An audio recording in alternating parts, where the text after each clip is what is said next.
ಎಲ್ರಿಗೂ ನಮಸ್ಕಾರ. Share market in Kannada ಚಾನಲ್ಗೆ ನಿಮಗೆ ಸ್ವಾಗತ. ಜುಲೈ 20ರ ಮಾರ್ಕೆಟ್ ಅಪ್ಡೇಟ್ನ ಅಬ್ಸರ್ವ್ ಮಾಡೋದಾದ್ರೆ ಮಾರ್ಕೆಟ್ನಲ್ಲಿ ಇವತ್ತು ಸ್ವಲ್ಪ ಮಟ್ಟಿಗೆ ವೀಕ್ನೆಸ್ ನೋಡೋದಕ್ಕೆ ಸಿಕ್ಕಿದೆ.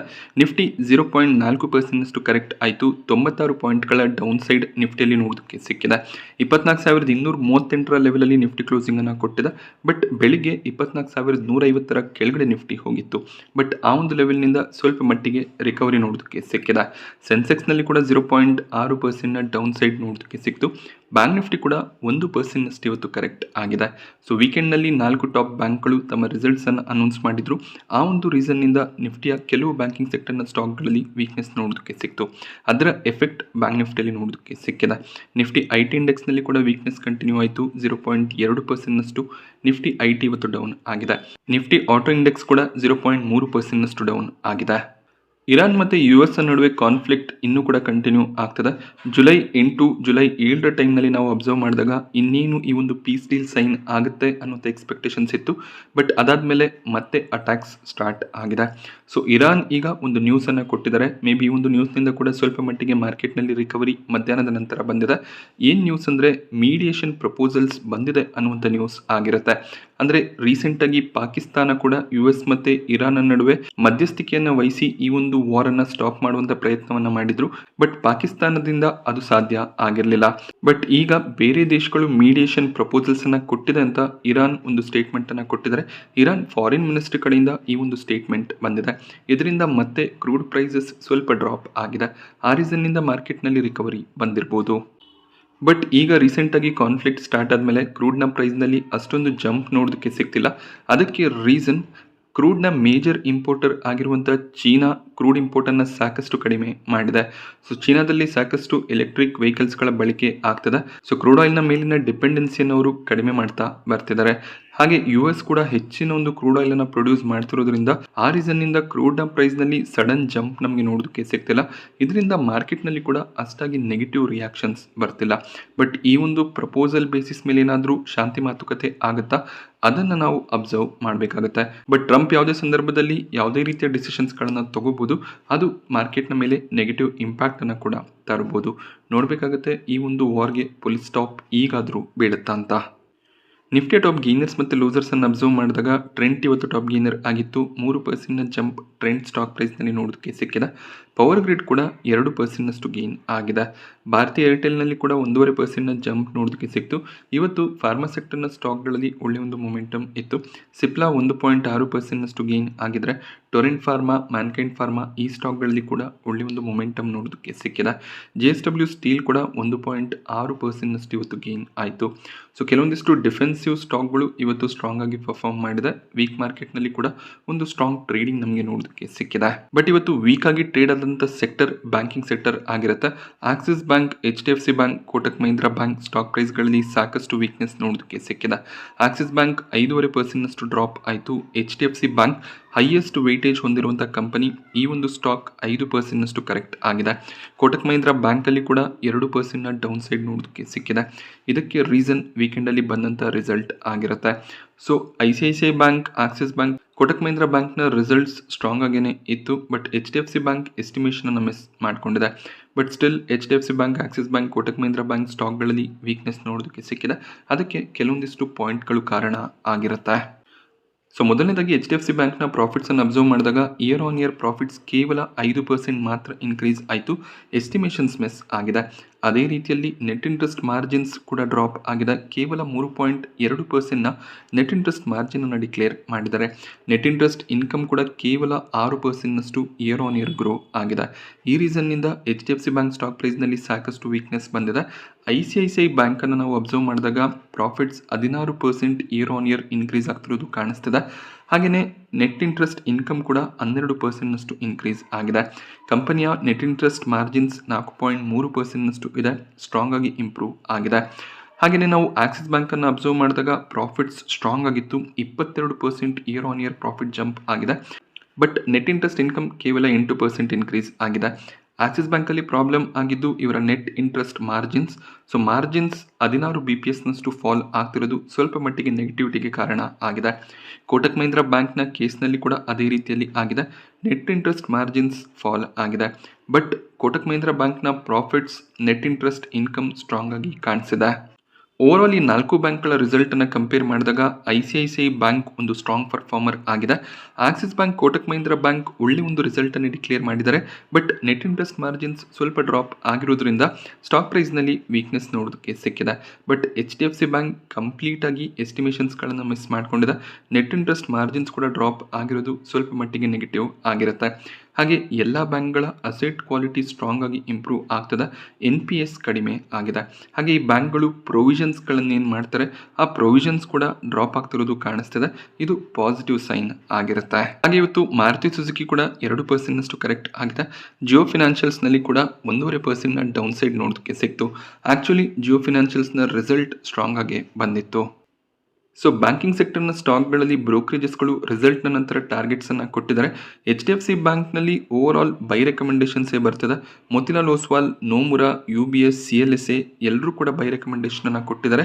ಸೊ 950ರಿಂದ 1200ರವರೆಗೂ ಟಾರ್ಗೆಟ್ಸ್ ನೋಡೋದಕ್ಕೆ ಸಿಗ್ತದೆ.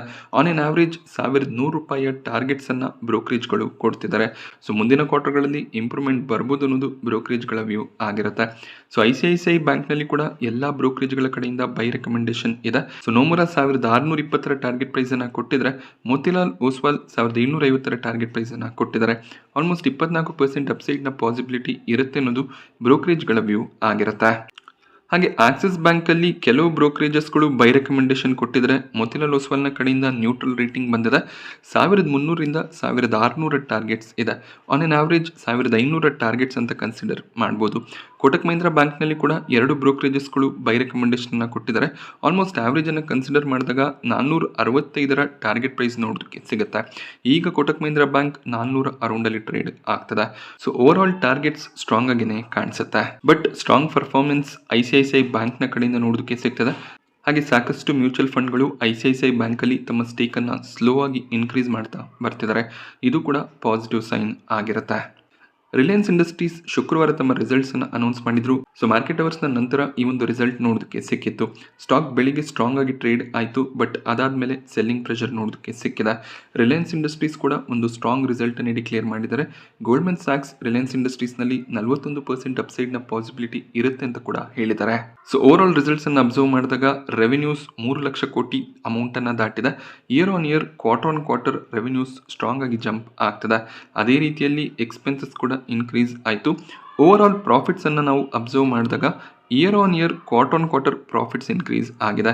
ಜೂನ್ 2025ಕ್ಕೆ 30,783 ಕೋಟಿಯ ಪ್ರಾಫಿಟ್ಸ್ ಬಂದಿತ್ತು. ಬಟ್ ಈ ಬಾರಿ 23,196 ಕೋಟಿಯ ಪ್ರಾಫಿಟ್ ಬಂದಿದೆ. ಬಟ್ ಇಲ್ಲೊಂದು ಕ್ಯಾಚ್ ಇದೆ.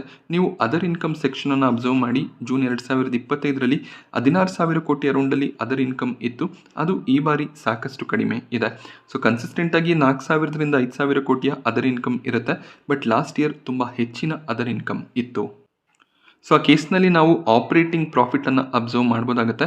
ಆಪರೇಟಿಂಗ್ ಪ್ರಾಫಿಟನ್ನು ಕನ್ಸಿಡರ್ ಮಾಡಿಕೊಂಡಾಗ year on year, quarter on quarter performance strong ಆಗಿನೇ ಬಂದಿದೆ.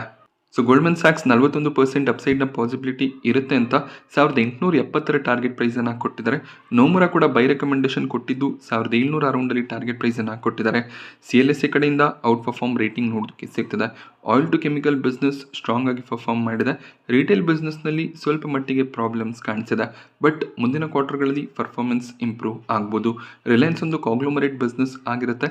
ಜಿಯೋ ಒಂದು ಸ್ಟ್ರಾಂಗ್ ಪರ್ಫಾರ್ಮೆನ್ಸನ್ನು ಕೊಡ್ತಾ ಬರ್ತಿದೆ. ಸಬ್ಸ್ಕ್ರೈಬರ್ ಬೇಸ್ ಆ್ಯಡ್ ಆಗ್ತಿರೋದು, ಹಾಗೆಯೇ ARPU ಇಂಪ್ರೂವ್ ಆಗ್ತಿರೋದು ಖಂಡಿತವಾಗ್ಲೂ ರಿಲಯನ್ಸ್ಗೆ ಪಾಸಿಟಿವ್ ಆಗಿರುತ್ತೆ. ಬಟ್ ಜಿಯೋ IPO ಬಂದಮೇಲೆ ರಿಲಯನ್ಸ್ ಪರ್ಫಾರ್ಮೆನ್ಸ್ ಯಾವ ರೀತಿಯಲ್ಲಿ ಇರುತ್ತೆ ಅದು ಈಗಲೂ ಕೂಡ ಕ್ವೆಶ್ಚನಬಲ್ ಆಗಿರುತ್ತೆ. ಅದೇ ರೀತಿಯಲ್ಲಿ ಮೆಕ್ವೆರಿ ಮತ್ತು ಮಾರ್ಗನ್ ಸ್ಟ್ಯಾನ್ಲಿ ಕಡೆಯಿಂದ ಕೂಡ ಔಟ್ ಪರ್ಫಾರ್ಮ್ ರೇಟಿಂಗ್ಸ್ ನೋಡೋದಕ್ಕೆ ಸಿಗ್ತದೆ. L&T ಕಂಪನಿಗೆ ಮೆಟಲ್ ಆ್ಯಂಡ್ ಮಿನರಲ್ ಸೆಗ್ಮೆಂಟ್ನಲ್ಲಿ ಒಂದು ಆರ್ಡರ್ ಸಿಕ್ಕಿದೆ. ಈ ಒಂದು ಆರ್ಡರ್ನ ನ್ಯೂಸ್ನಿಂದ ಸ್ಟಾಕ್ ಇವತ್ತು ಸ್ಟ್ರಾಂಗ್ ಆಗಿ ಟ್ರೇಡ್ ಆಯಿತು. ಮಾರ್ಕೆಟ್ ರಿಕವರ್ ಆಗಿದ್ದರಿಂದ ಈ ಒಂದು ಸ್ಟಾಕ್ನಲ್ಲಿ ಕೂಡ ರಿಕವರಿ ಬಂದಿದೆ. ಯೂಶಲಿ ಆರ್ಡರ್ನ ನ್ಯೂಸ್ಗೆ ಸ್ಟಾಕ್ ಅಷ್ಟಾಗಿ ರಿಯಾಕ್ಟ್ ಮಾಡೋದಿಲ್ಲ. ಅಲ್ಟ್ರಾಟೆಕ್ ಸಿಮೆಂಟ್ ಕೂಡ ತಮ್ಮ ಕ್ವಾರ್ಟರ್ 1 ರಿಸಲ್ಟನ್ನು ಅನೌನ್ಸ್ ಮಾಡಿದ್ದಾರೆ. ಸೊ ಕಂಪನಿಯ profits year on year 17% increase ಆಗಿದೆ. But quarter on quarter compare ಮಾಡಿದಾಗ ಪ್ರಾಫಿಟ್ ಸ್ವಲ್ಪ ಡ್ರಾಪ್ ಆಯಿತು. ಬಟ್ ಇಲ್ಲಿ ಇಯರ್ ಆನ್ ಇಯರ್ ಕಂಪ್ಯಾರಿಸನ್ ತುಂಬಾ ಇಂಪಾರ್ಟೆಂಟ್ ಆಗುತ್ತೆ. ಯಾಕೆಂದರೆ ಸೀಸನ್ ಬೇಸ್ಡ್ ಬಿಸ್ನೆಸ್ ಆಗಿರುತ್ತೆ. ಕೆಲವು ಸೀಸನ್ನಲ್ಲಿ ಒಳ್ಳೆ ಒಂದು ಸಿಮೆಂಟ್ ಸೇಲ್ಸ್ ಆಗುತ್ತೆ. ಸೊ ಆ ರೀಸನ್ನಿಂದ year on year performance strong ಆಗಿ ಇದೆ. ಅಲ್ಟ್ರಾಟೆಕ್ ಸಿಮೆಂಟ್ ಇವತ್ತು ಸ್ಟ್ರಾಂಗ್ ಆಗಿ ಟ್ರೇಡ್ ಆಯಿತು. 1.5% ಜಂಪ್ ಸ್ಟಾಕ್ ಪ್ರೈಸ್ನಲ್ಲಿ ನೋಡೋದಕ್ಕೆ ಸಿಕ್ಕಿದೆ. ವಾಟೆಕ್ ವಾಬಾಕ್ ಸ್ಟಾಕ್ ಪ್ರೈಸ್ನಲ್ಲಿ ಕೂಡ 6.5% ಜಂಪ್ ನೋಡೋದಕ್ಕೆ ಸಿಕ್ಕಿದೆ. ಯೂಶಲಿ ಕಂಪನಿಗೆ ಹೆಚ್ಚಾಗಿ ಮಿಡ್ಲ್ ಈಸ್ಟ್ ಆರ್ಡರ್ಸ್ಗಳು ಸಿಗ್ತಿತ್ತು. ದುಬೈ, ಸೌದಿ ಈ ಕಂಟ್ರಿಗಳಿಂದ ಹೆಚ್ಚಿನ ಒಂದು ಆರ್ಡರ್ನ ಕಂಪನಿ ಪಡ್ಕೊತಿದ್ರು. ಬಟ್ ಈ ಬಾರಿ ಬೆಂಗಳೂರಿನಲ್ಲಿ ಕಂಪನಿಗೆ ಆರ್ಡರ್ ಸಿಕ್ಕಿದೆ. 600 ಕೋಟಿಯ ಆರ್ಡರ್ನ ಕಂಪನಿ BWSSB ಕಡೆಯಿಂದ ಪಡ್ಕೊಂಡಿದ್ದಾರೆ. So water supply and sewage ಬೋರ್ಡ್ನ ಕಡೆಯಿಂದ ಈ ಒಂದು ಆರ್ಡರ್ ಕಂಪನಿಗೆ ಸಿಕ್ಕಿರುವ ನ್ಯೂಸ್ನಿಂದ ಸ್ಟಾಕ್ನಲ್ಲಿ ಒಂದು ಸ್ಟ್ರಾಂಗ್ ಮೊಮೆಂಟಮ್ ನೋಡೋದಕ್ಕೆ ಸಿಕ್ಕಿದೆ. ಎಂಟಾರ್ ಟೆಕ್ನಾಲಜೀಸ್ನಲ್ಲಿ ಕಂಟಿನ್ಯೂಸ್ ಲೋವರ್ ಸರ್ಕ್ಯೂಟ್ಸ್ ನೋಡೋದಕ್ಕೆ ಸಿಗ್ತದೆ. ಸ್ಟಾಕ್ನಲ್ಲಿ ಒಂದು ಸ್ಟ್ರಾಂಗ್ ಮೊಮೆಂಟಮ್ ಇತ್ತು. ಕಂಪನಿ ಒಳ್ಳೆ ಆರ್ಡರ್ಗಳನ್ನು ಕೂಡ ಪಡ್ಕೋತಿದ್ರು. ಫ್ಯೂಚರ್ ಪ್ರಾಸ್ಪೆಕ್ಟಿವ್ಸ್ ಕೂಡ ಸ್ಟ್ರಾಂಗ್ ಇರೋದ್ರಿಂದ ಒಳ್ಳೆ ಒಂದು ಮೊಮೆಂಟಮ್ ಬಂದಿತ್ತು. ಬಟ್ ಈಗ ಕಂಟಿನ್ಯೂಸ್ ಸೆಲ್ಲಿಂಗ್ ಪ್ರೆಷರ್ ಬರ್ತಿದೆ. ಅದಕ್ಕೆ ರೀಸನ್ ಇವರ ಮೇಜರ್ ಕ್ಲೈಂಟ್ ಬ್ಲೂಮ್ ಎನರ್ಜಿ ಒಂದು AI ಪ್ರಾಜೆಕ್ಟನ್ನು ಮಾಡಬೇಕಾಗಿತ್ತು. ಆ ಒಂದು AI ಪ್ರಾಜೆಕ್ಟ್ ಸ್ಟಾಪ್ ಆಗ್ತದೆ. ಆದ್ದರಿಂದ ಈ ಬಿಸ್ನೆಸ್ನ ಮೇಲೆ ಕೂಡ ಇಂಪ್ಯಾಕ್ಟ್ ಬರ್ಬೋದು ಅನ್ನುವಂಥ ರೀಸನ್ನಿಂದ ಸ್ಟಾಕ್ನಲ್ಲಿ ವೀಕ್ನೆಸ್ ಬರ್ತಿದೆ. ಬಟ್ ತುಂಬಾ ಸ್ಟ್ರಾಂಗ್ ರಿಯಾಕ್ಷನ್ಸ್ ಕಾಣಿಸ್ತದೆ. ಎಂಟಾರ್ ಟೆಕ್ನ ಬಿಸ್ನೆಸ್ ಸ್ಟ್ರಾಂಗ್ ಆಗೇನೆ ಇರುತ್ತೆ. ಬಟ್ ಇಲ್ಲಿ ಸೆಲ್ಲಿಂಗ್ ಪ್ರೆಷರ್ ಬರ್ತಿರೋದ್ರಿಂದ ಯಾರು ಕೂಡ ಬೈ ಮಾಡ್ಕೊಳ್ಳೋದಕ್ಕೆ ರೆಡಿ ಇಲ್ಲ. ಬಟ್ ಈ ಲೆವೆಲ್ಸ್ಗಳಲ್ಲಿ ಎಂಟಾರ್ ಟೆಕ್ ಲಾಂಗ್ ಟರ್ಮ್ಗೆ ಒಳ್ಳೆ ಒಂದು ಬೆಟ್ ಆಗ್ಬೋದು. ಸೊ 5,000 ಲೆವೆಲ್ನಲ್ಲಿ ಸಿಕ್ಕಿದ್ರೆ ಖಂಡಿತವಾಗ್ಲೂ ಲಾಂಗ್ ಟರ್ಮ್ ಪರ್ಸ್ಪೆಕ್ಟಿವ್ ಅನ್ನು ಇಟ್ಕೋಬಹುದು. ಸೊ ನಾಳೆ 2 ಕಂಪನಿಗಳು ಮಾರ್ಕೆಟ್ನಲ್ಲಿ ಲಿಸ್ಟ್ ಆಗುತ್ತೆ. ಆಲ್ಫೈನ್ ಟೆಕ್ಸ್ಟೈಲ್ ಕೇವಲ ₹1 ಪ್ರೀಮಿಯಂ ಕಾಣಿಸ್ತದೆ. ಒಂದು ಫ್ಲಾಟ್ ಲಿಸ್ಟಿಂಗ್ನ ಎಕ್ಸ್ಪೆಕ್ಟೇಷನ್ ಈ ಒಂದು IPOನಲ್ಲಿ ಇರುತ್ತೆ. ಹಾಗೆಯೇ SBI ಫಂಡ್ಸ್ ನಾಳೆ ಮಾರ್ಕೆಟ್ನಲ್ಲಿ ಲಿಸ್ಟ್ ಆಗ್ತದೆ. ಗ್ರೇ ಮಾರ್ಕೆಟ್ ಪ್ರೀಮಿಯಂ ಸ್ಟ್ರಾಂಗ್ ಆಗಿ ಕಂಟಿನ್ಯೂ ಆಗ್ತದೆ. 17% ಲಿಸ್ಟಿಂಗ್ ಗೇನ್ನ ಎಕ್ಸ್ಪೆಕ್ಟೇಷನ್ ಇದೆ. ಸೊ ಯಾರಿಗೆ ಅಲಾಟ್ಮೆಂಟ್ ಸಿಕ್ಕಿದೆ ಒಳ್ಳೆ ಪ್ರಾಫಿಟ್ಸನ್ನು ಎಕ್ಸ್ಪೆಕ್ಟ್ ಮಾಡ್ಬೋದು. ಸೊ 2,500ರಿಂದ 3,000 ಪ್ರಾಫಿಟ್ ಎಕ್ಸ್ಪೆಕ್ಟೇಷನ್ ಇವತ್ತು ಕಾಣಿಸ್ತದೆ. ಬಟ್ ಮಾರ್ಕೆಟ್ನಲ್ಲಿ ವೀಕ್ನೆಸ್ ಇದ್ದರೆ ಸ್ವಲ್ಪ ಮಟ್ಟಿಗೆ ಪ್ರಾಫಿಟ್ಸ್ ಡ್ರಾಪ್ ಆಗ್ಬೋದು. ಬಟ್ ಈ ಒಂದು ಕಂಪನಿ ಹೈಯೆಸ್ಟ್ AUM ಸೈಜ್ ಹೊಂದಿರುವಂಥ ಕಂಪನಿ ಆಗಿರುತ್ತೆ. ಲಾಂಗ್ ಟರ್ಮ್ಗೂ ಕೂಡ ಒಳ್ಳೆ ಬೆಟ್ ಆಗ್ಬೋದು. ಬಟ್ ಶಾರ್ಟ್ ಟರ್ಮ್ ಲಿಸ್ಟಿಂಗ್ ಏನ ಪರ್ಸ್ಪೆಕ್ಟಿವ್ನಿಂದ ಅಪ್ಲೈ ಮಾಡಿದರೆ ಒಳ್ಳೆ ಒಂದು ಪ್ರಾಫಿಟ್ ಸಿಕ್ಕಿದ್ರೆ ಪ್ರಾಫಿಟ್ಸನ್ನು ತೊಗೋಬೋದು. ಅಥವಾ ನಾರ್ಮಲ್ ಆಗಿ 50% ಶೇರ್ಸ್ಗಳನ್ನು ಸೆಲ್ ಮಾಡಿ ಪ್ರಾಫಿಟ್ಸನ್ನು ತೊಗೋಬೋದು. ಮಿಕ್ಕಿರುವಂಥ ಶೇರ್ಸ್ಗಳನ್ನು ಹೋಲ್ಡ್ ಮಾಡಿ ಕಂಟಿನ್ಯೂ ಮಾಡ್ಬೋದು. ಮತ್ತು ಸ್ಟಾಕ್ ಡ್ರಾಪ್ ಆದಾಗ ಅಲ್ಲಿ ಸ್ವಲ್ಪ ಕ್ವಾಂಟಿಟಿಯನ್ನು ಆ್ಯಡ್ ಮಾಡ್ಕೊಳ್ತಾ ಹೋಗ್ಬೋದು. ಹಾಗೆ ಕ್ಯಾಲಿಬರ್ ಮೈನಿಂಗ್ನಲ್ಲಿ 2ನೇ ದಿನದ ಸಬ್ಸ್ಕ್ರಿಪ್ಷನ್ ಎಂಡ್ ಆಗಿದೆ. Retail category already 17 time subscribe ಆಗಿದೆ. HNI ಕ್ಯಾಟಗರಿ 75 ಟೈಮ್ ಸಬ್ಸ್ಕ್ರೈಬ್ ಆಗ್ತಿರೋದು ಕಾಣಿಸ್ತದೆ. QIB ಕ್ಯಾಟಗರಿಯಲ್ಲಿ ಇನ್ನೂ ಕೂಡ ಕೇವಲ 1.5 ಟೈಮ್ನ ಸಬ್ಸ್ಕ್ರಿಪ್ಷನ್ ಬಂದಿದೆ. ಪ್ರೀಮಿಯಮ್ಸ್ ಸ್ಟ್ರಾಂಗ್ ಆಗಿ ಕಾಣಿಸ್ತದೆ. ₹110 ಗ್ರೇ ಮಾರ್ಕೆಟ್ ಪ್ರೀಮಿಯಂ ಇದೆ. 26% ಲಿಸ್ಟಿಂಗ್ ಗೇನ್ನ ಎಕ್ಸ್ಪೆಕ್ಟೇಷನ್ ಇರುತ್ತೆ. ಖಂಡಿತವಾಗ್ಲೂ ಲಿಸ್ಟಿಂಗ್ ಗೇನ್ನ ಪರ್ಸ್ಪೆಕ್ಟಿವ್ನಿಂದ ಅಪ್ಲೈ ಮಾಡ್ಬೋದು. ಬಟ್ QIB ಕ್ಯಾಟಗರಿಯನ್ನು ಅಬ್ಸರ್ವ್ ಮಾಡಿ 1-2 ಗಂಟೆಗೆ QIB ಕ್ಯಾಟಗರಿ ಸ್ಟ್ರಾಂಗ್ ಆಗಿ ಸಬ್ಸ್ಕ್ರೈಬ್ ಆಗ್ತಿದ್ರೆ ನೀವು ಕೂಡ ಅಪ್ಲಿಕೇಶನ್ಸನ್ನು ಹಾಕ್ಬೋದಾಗುತ್ತೆ. ನಾನಿವತ್ತು ನಿಮಗೆ ಮಾರ್ಕೆಟ್ನ ಬಗ್ಗೆ ತಿಳಿಸ್ಕೊಟ್ಟಂಥ ಇನ್ಫಾರ್ಮೇಷನ್ ಇಷ್ಟ ಆಗುತ್ತೆ ಅಂತ ಅಂದ್ಕೊಂಡಿದ್ದೀನಿ. ಇಷ್ಟ ಆದರೆ ವಿಡಿಯೋನ ಲೈಕ್ ಮಾಡಿ. ಹಾಗೆ ಇದೇ ರೀತಿಯ ಮಾರ್ಕೆಟ್ ಅಪ್ಡೇಟ್ಸ್ಗಳಿಗೆ ಚಾನಲ್ನ ಸಬ್ಸ್ಕ್ರೈಬ್ ಮಾಡ್ಕೊಳ್ಳಿ. Thank you friends.